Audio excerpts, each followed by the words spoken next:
The last 2 years personally have been tough, right?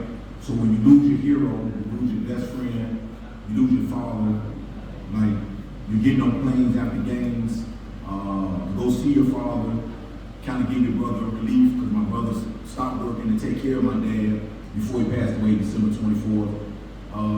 It just takes it took a lot out of him, to be absolutely honest with you. But they got it this morning, right? They got a lot of it back this morning. So I can say that portion of my life, I said it to them this morning, just we talk about the mental health aspect of it, and you kind of cover it up and mask it in a lot of different ways. But I'll just say, I mean, going to school, taking admin classes, my dad being sick, my brother going through that process of leaving his job to take care of my dad, all of those things take a toll on me. And I probably was going through a little depression, in 24 and 25. Not understanding it, not knowing what it was, but yeah, am I refreshed? We're gonna find out in a couple weeks. But I think they get a little bit of it now. My condolences to you. Coach, every year is different, every team's different. What have you learned about this team in the off season? Probably every coach can probably say the same thing. They like to play, right? They're young, they're teenagers.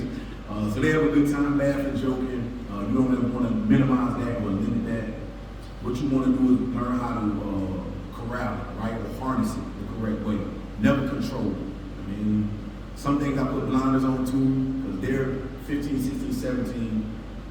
But what I've explained to them is that I'm not their friend. I'm more of a dad now. 20 years ago, when I first got to Highland Springs, I was kind of more of a big brother. Now we just carry it. And they're good at listening. They're good at preparing. They're good at taking ownership of what's going on because they understand and they respect what was in the jersey previous to them. We talk about that a lot. Respect the jersey, respect the standard, understand what came before you, and then handle it the right way. So they PRP, they run their own player-led practices. They're out on the field getting things done. I'm really, really proud that they can go out on their own and get things accomplished. That's what our better teams have always done, and they're falling in line and doing the same thing right now. To the players, there are a few programs throughout the state with a standard of excellence over the years comparable to what y'all have at Highland Springs. Take us inside, from your eyes, what Coach Johnson does to establish that. What is it about his message to y'all, about how y'all operate every day that has enabled y'all to be excellent and have a standard that you have every year? I'm going to say the standard, every day you talk about the standard. The standard for us, 15 and 0 and always just the center of the room. So yeah, it's the standard. I would say basically he just talks about focusing on every week, going 1-0 and just focus on the task at hand. Huguenot early on, it's obviously a big matchup early in the season. How does it help y'all prepare you for the playoffs to be able to play a big time opponent like that so early? I would say once again, we play Hopewell week 1, so we got to focus on them first before we get to them, and then once we get to them, we get to them. Yeah, same as Jonathan Carter said, just focus on week 1 and get prepared for next week, and we'll keep working hard. That's all. I'll address that a little bit.